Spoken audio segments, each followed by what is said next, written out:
السلام علیکم ورحمۃ اللہ۔ دو طرح کے لوگ ایسے ہیں،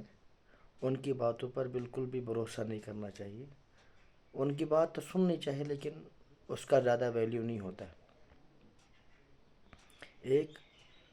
جب کوئی آدمی خوش ہو اور کوئی اعلان کر دے، کوئی اناؤنسمنٹ کر دے کہ میں یہ کر دوں گا، جیسے آپ کسی کا کام کرتے ہو، کسی ادارے میں، کسی انسٹیٹیوشن میں یا کسی کمپنی میں، کسی جگہ بھی آپ کام کرتے ہیں اور آپ کا باس بولتا ہے جب وہ خوش ہے،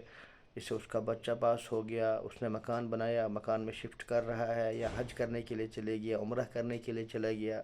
یا اس نے گاڑی لائی،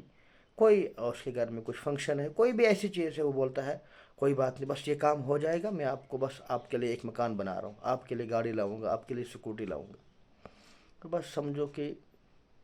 خوشی میں یہ بول رہا ہے۔ آپ اس لفظ سے خوش تو ہو سکتے ہیں لیکن یاد رکھیں کہ وہ کام کرے گا نہیں کبھی، نہ آپ کے لیے گاڑی لائے گا، نہ آپ کے لیے اسکوٹی لائے گا، حتیٰ کہ وہ آپ کو کبھی مٹھائی کا ڈبہ بھی نہیں دے گا۔ اچھا،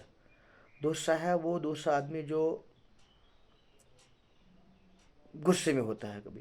کبھی لڑائی ہوگی، کبھی کچھ حادثہ ہو گیا یا وہ غصے میں ہے، تو غصے میں وہ دھمکی دیتا ہے میں یہ کر دوں گا، وہ کر دوں گا، یہ کر دوں گا۔ تو اس آدمی کی بات کا بھی کوئی اعتبار نہیں ہے۔